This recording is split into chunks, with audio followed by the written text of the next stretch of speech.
नमस्कार, मैं रिंकी बाजपेयी। आप देख रहे हैं इंडिया 24x7 न्यूज। आइए बात करेंगे आज की कुछ खास खबरों की। नोएडा आईएमए हाउस में एचपीवी टीकाकरण अभियान का हुआ शुभारंभ। मुख्य अतिथि के रूप में पहुंची डॉक्टर रश्मि सिंह, हुआ जोरदार स्वागत। सर्वाइकल कैंसर से बच्चियों को बचाने के लिए टीकाकरण की हुई शुरुआत। कार्यक्रम में स्कूल की बच्चियों को किया गया जागरूक।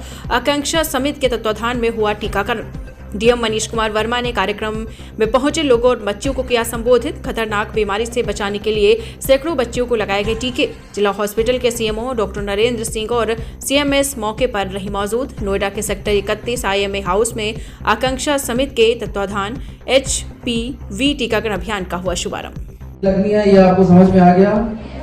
और यही उम्र सबसे अच्छी है, जैसा आपने देखा होगा वीडियो में कि 9 साल के बाद से 9 से लेके 15 साल तक सबसे सही उम्र होती है और 15 से 26 तक बढ़ने पे फिर तीसरा डोज भी लेना पड़ता है।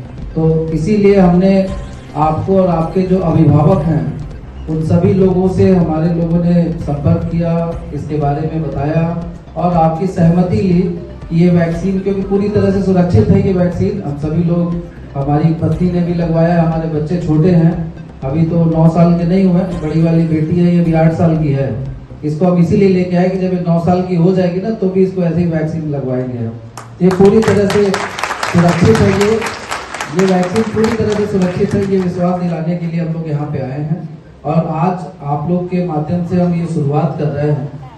आगे हम लोगों का जो उद्देश्य है, पूरे जिले को और मैम के नेतृत्व में पूरे प्रदेश की जो गरीब बच्चियां हैं, महिलाएं हैं, क्योंकि मार्केट में अवेलेबल है लेकिन अभी फ्री ऑफ कॉस्ट नहीं है, इसका कुछ चार्ज देना पड़ता है। तो जो भी ऐसे लोग हैं जो कि ये वैक्सीन लगवाना चाहते हैं लेकिन अफोर्ड नहीं कर पा रहे हैं, उनको सभी को हम लोग सहयोग करेंगे और सहयोग करके इसको, इस कैंसर को जड़ से मिटाने में हम पूरे तरह से प्रतिबद्ध हैं। मैं धन्यवाद देना चाहूँगा बहुत सारे हमारे जो पार्टनर्स आज जुड़े हैं, जो अलग अलग, कोई दिल्ली में काम कर रहा है, कोई किसी स्टेट में काम कर रहा है, और सबकी इच्छा है कि वो एक इस नोबल मैं आकांक्षा का नाम लेना चाहूँगी।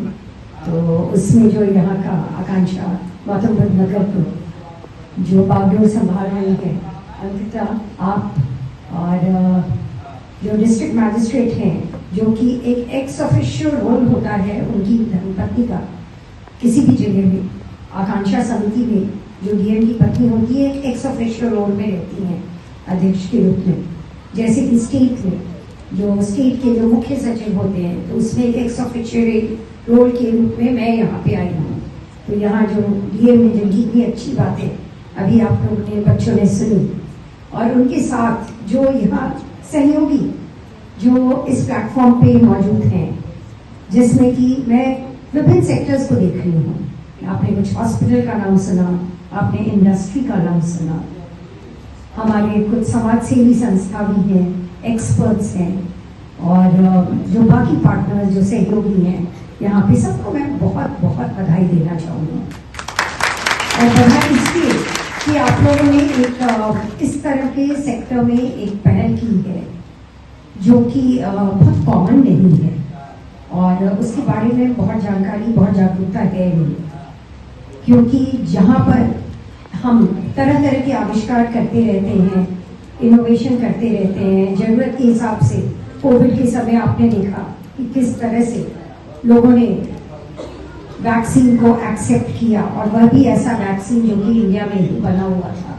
इसी तरह से यह भी एक ऐसा वैक्सीन है, सर्वाइकल कैंसर जैसी बीमारी जिसका पहले कोई इलाज हम नहीं सोच पाते थे, जिसके बारे में लगता था कि एक लाचारी लोगों को महसूस होती थी। तो उसका भी एक इलाज हो सकता है, और इलाज ऐसा नहीं कि क्योर, बल्कि प्रिवेंशन हो सकता है। आप लोगों ने बच्चों एक फ्रेज सुना हो, prevention is better than cure. इसका मतलब क्या है कि रोकथाम पहले ही कर लो। अगर पहले कर लोगे उसके लिए, तो फिर आपको जो है अपने को बीमार होने से जो कठिनाई होती है, जो कष्ट होता है, वो परिवार में कोई भी हो कितना कष्ट होता है।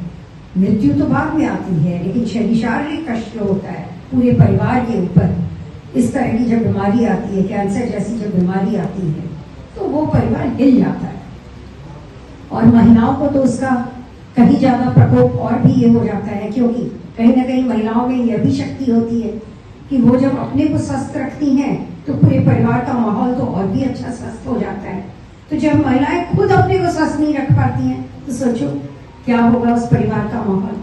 तो खुद स्वस्थ रखने के लिए सबसे पहले तो हमें जानकारी ये रखनी पड़ती है कि हम सिर्फ आज नहीं, हम कल के लिए भी, अपने भविष्य के लिए भी सोचें।